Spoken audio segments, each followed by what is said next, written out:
Good morning, dear children. I welcome you all to Social Science online class. Standard 9, Geography, Unit 5. The topic is Biosphere. Dear children, before I start this lesson, I would like to recall what we have learned in the previous lessons. Okay, shall I ask you a few questions? Yes.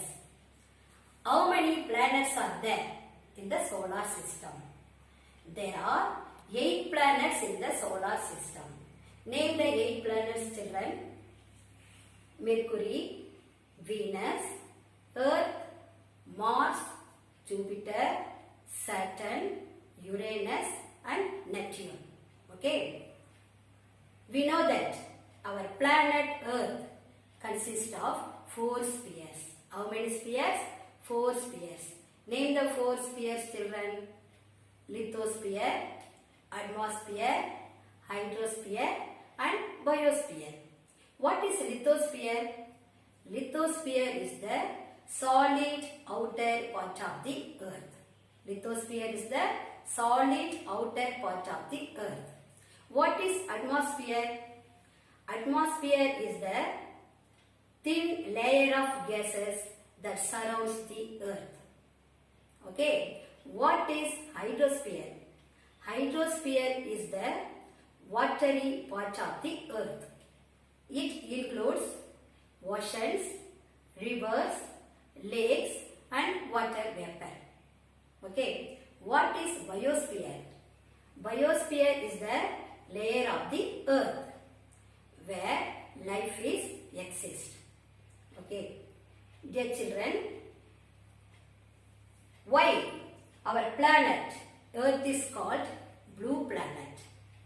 Because the major part of the Earth's surface covered with water. So it is called blue planet. Okay. Now come to the lesson biosphere. The learning objectives of this lesson is to understand the meaning of biosphere, to understand the meaning of ecosystem, its components, functions and biodiversity, to understand the major biomes of the world and to know the need for conservation of biomes. The need for conservation of biomes. Now, let us see what is biosphere. What is biosphere? What is biosphere, children?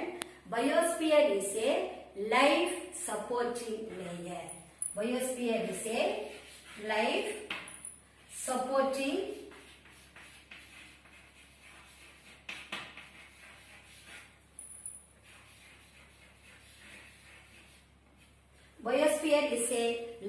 supporting layer that exists on the Earth's surface. This layer encompasses the lithosphere, atmosphere and hydrosphere. What is the meaning of encompasses? Encompasses means hold within. உள்ளடக்கியது. எதை உள்ளடக்கியது? Lithosphere, atmosphere and hydrosphere. Okay. This biosphere includes flora and fauna. What is the meaning of flora? What is the meaning of flora, children? Flora means plants. Flora means plants. What is the meaning of fauna? Fauna means animals.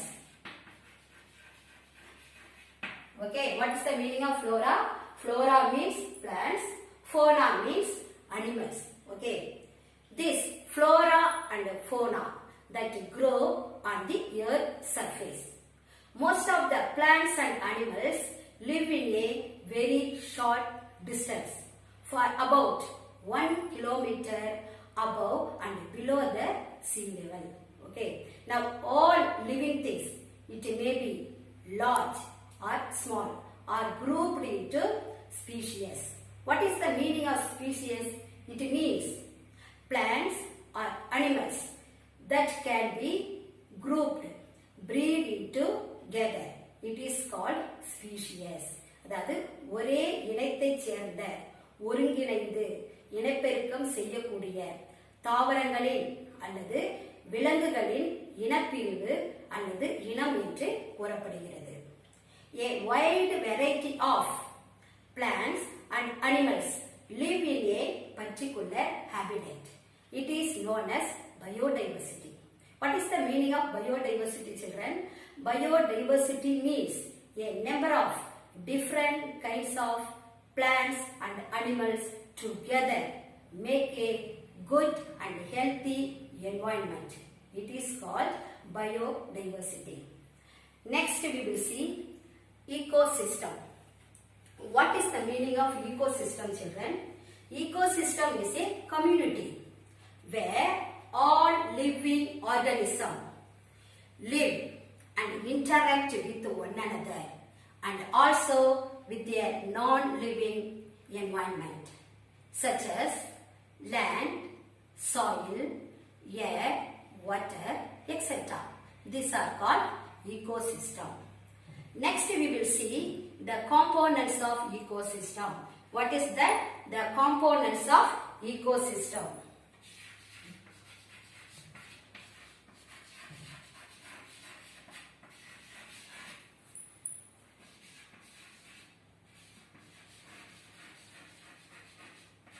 This ecosystem consists of 3 components. How many components? 3 components. Do you know the 3 components, children? Abiotic components, biotic components and energy components. What are the 3 components? Abiotic components.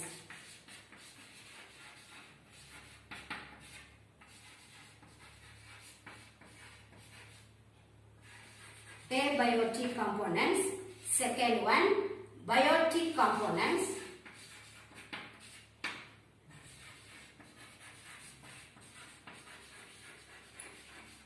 Third one, energy components. Energy components.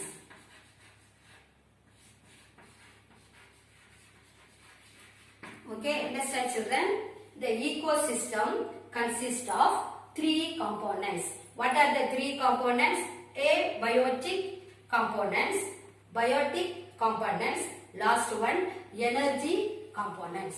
Okay, here abiotic components means non-living things. Here, this is living things.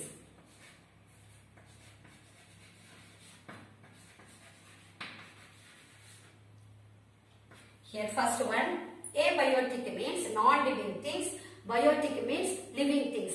Here energy components use energy to work.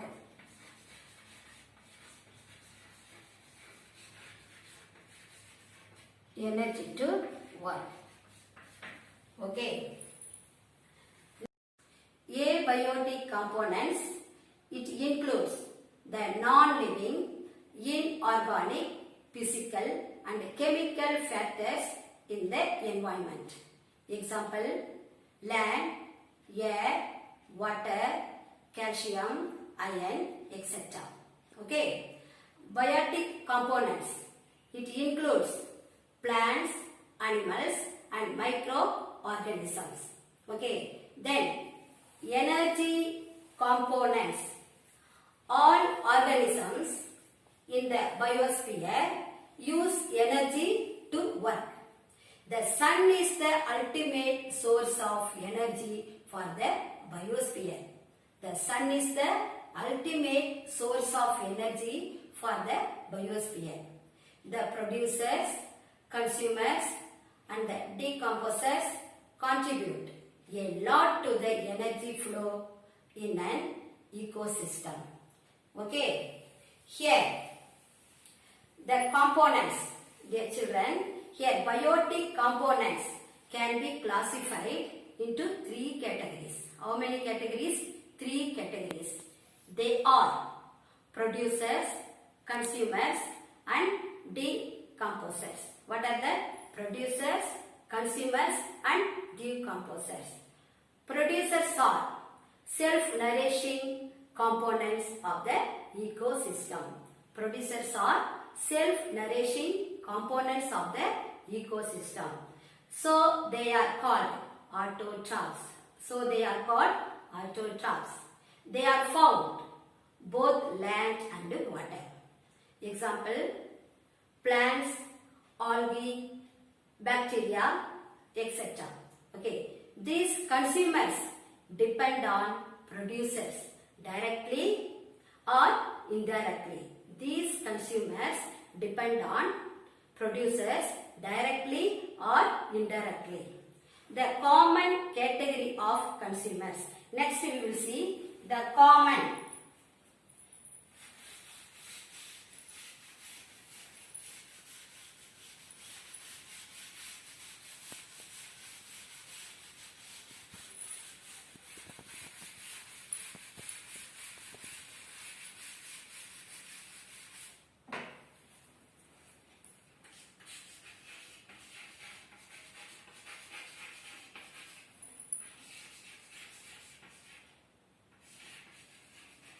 The common category of consumers. Okay, what are the common category of consumers, children? Primary consumers, secondary consumers and tertiary consumers. What are the three type of consumers? Primary consumers, secondary consumers and tertiary consumers. Okay. Primary,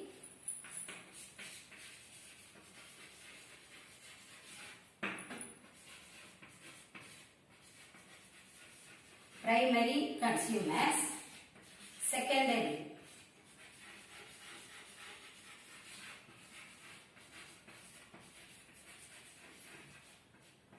third one, tertiary.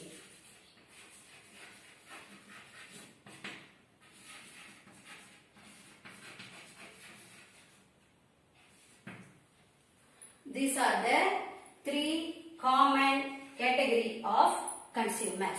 The primary consumers depend on producers for their food. They are herbivores. They are called herbivores.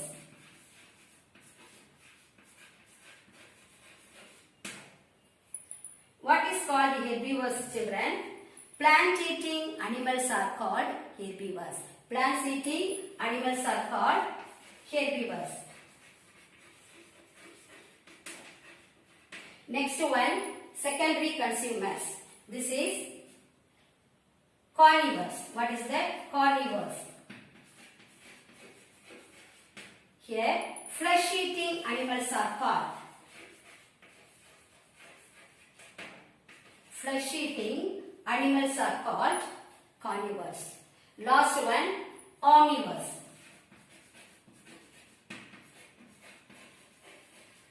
Here, both plants and flesh-eating animals are called omnivores. Both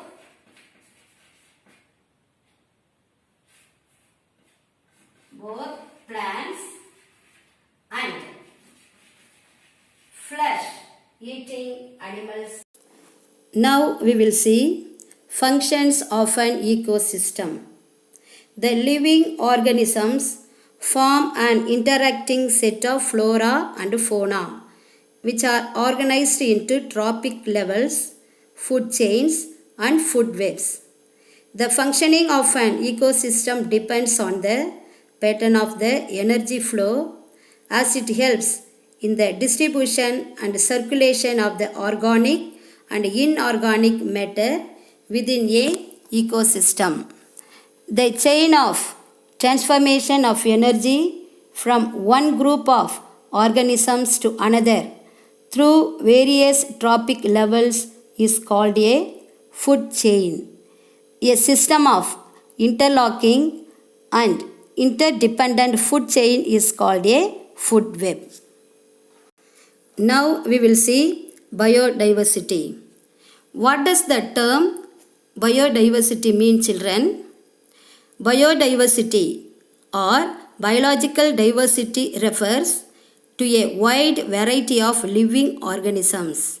They are plants, animals, and other microorganisms which live in a habitat. It is highly influenced by topography, climate, as well as human activities. It represents the strength of the biological resources of a place on earth. In biodiversity, each species, no matter how big or small, has an important role to play in the ecosystem.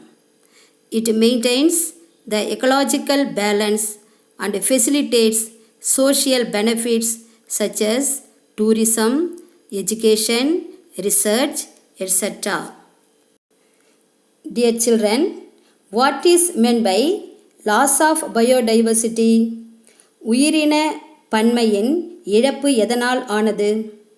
The extinction of species, that is flora and fauna, due to human and natural influences is called loss of biodiversity. Dear children, a healthy ecosystem provides clean water, pure water, enriched soil, food, raw materials, medicines, etc.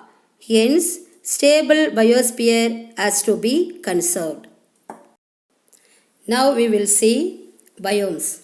A biome is a geographically extensive ecosystem where all flora and fauna are found collectively.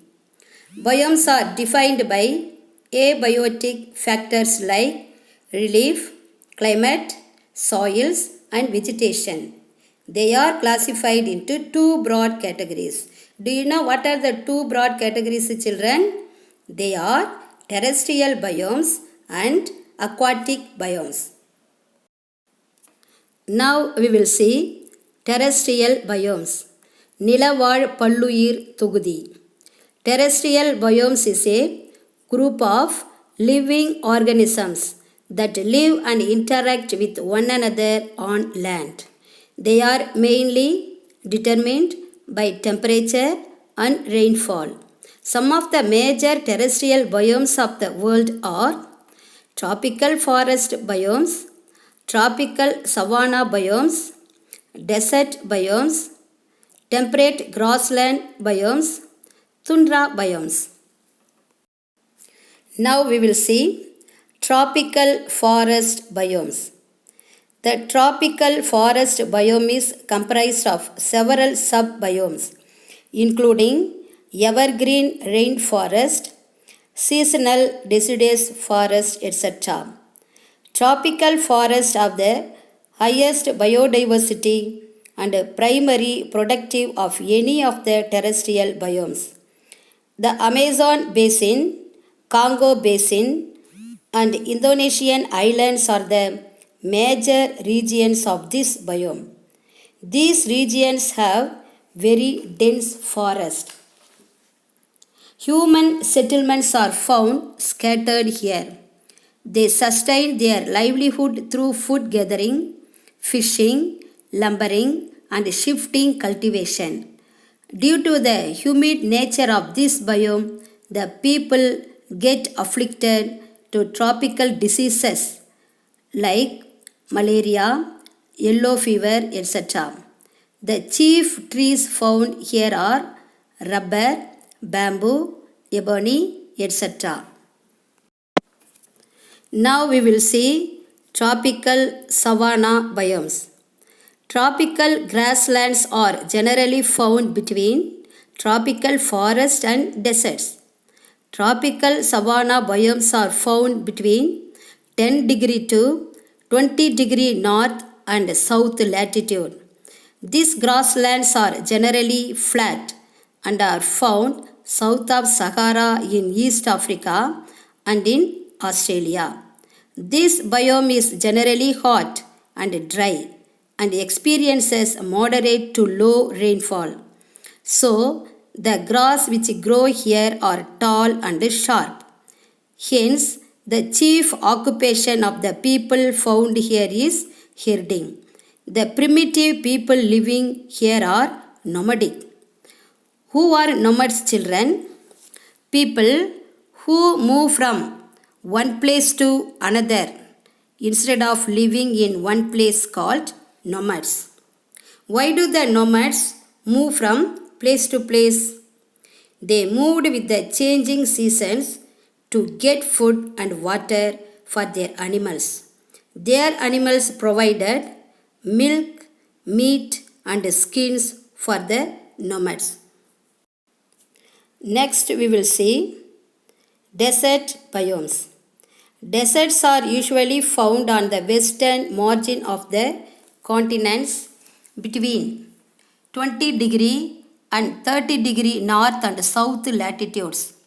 The annual rainfall is less than 25 centimeter in these regions because due to the lack of rainfall, these regions do not possess any vegetation but have special vegetations.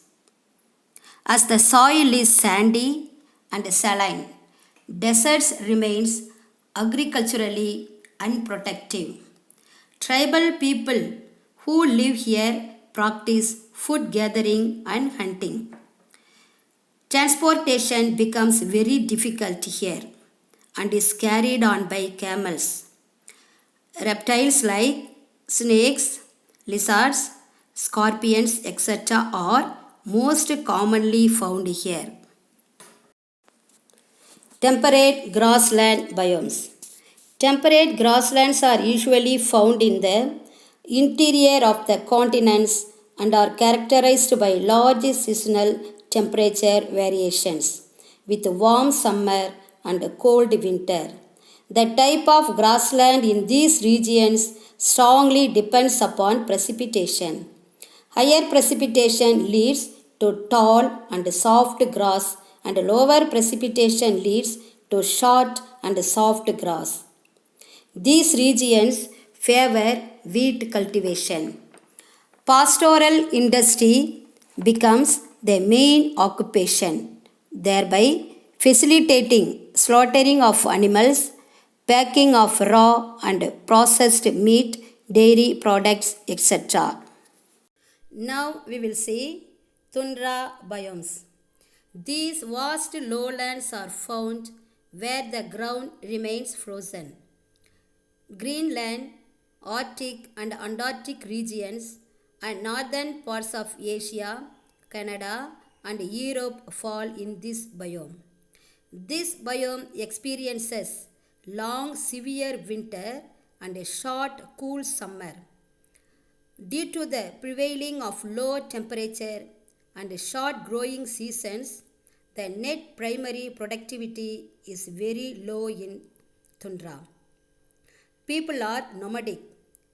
Hunting and fishing are their major occupation. The population here is extremely sparse and the harsh environment makes them change their settlement frequently. They live in igloos in winter and in tents during summer. Now we will see aquatic biomes. Neervazh Palluir. Aquatic biome is a group of living organisms that live and interact with one another and its aquatic environment for nutrients and shelter. Like terrestrial biomes, aquatic biomes are influenced by a series of abiotic factors. It is broadly classified as freshwater biomes and marine biomes. Freshwater biomes. It comprises lakes, ponds, rivers, streams, wetlands, etc. It is influenced by various abiotic components such as the volume of water, water flow, composition of oxygen, temperature, etc. Humans rely on freshwater biomes for drinking water, crop irrigation, sanitation and industry. Water lily, lotus, duckweeds etc. are the common plants found here. Marine biomes. They are the largest aquatic biomes on Earth. They are continuous bodies of salt water and provide a wide range of habitats for marine plants and animals. Coral reefs are a second kind of marine biomes within the ocean. As water provides maximum mobility to marine organisms, nutrients are circulated more quickly and efficiently here than the terrestrial biomes.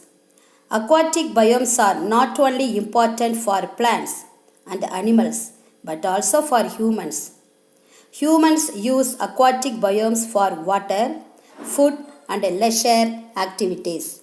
Some of the threats and issues to aquatic biomes are overfishing, pollution, and a rise in sea level. Need for conservation of biomes. The biosphere extends from the deep ocean trenches to lush rainforest. People play an important role in maintaining the flow of energy in the biosphere.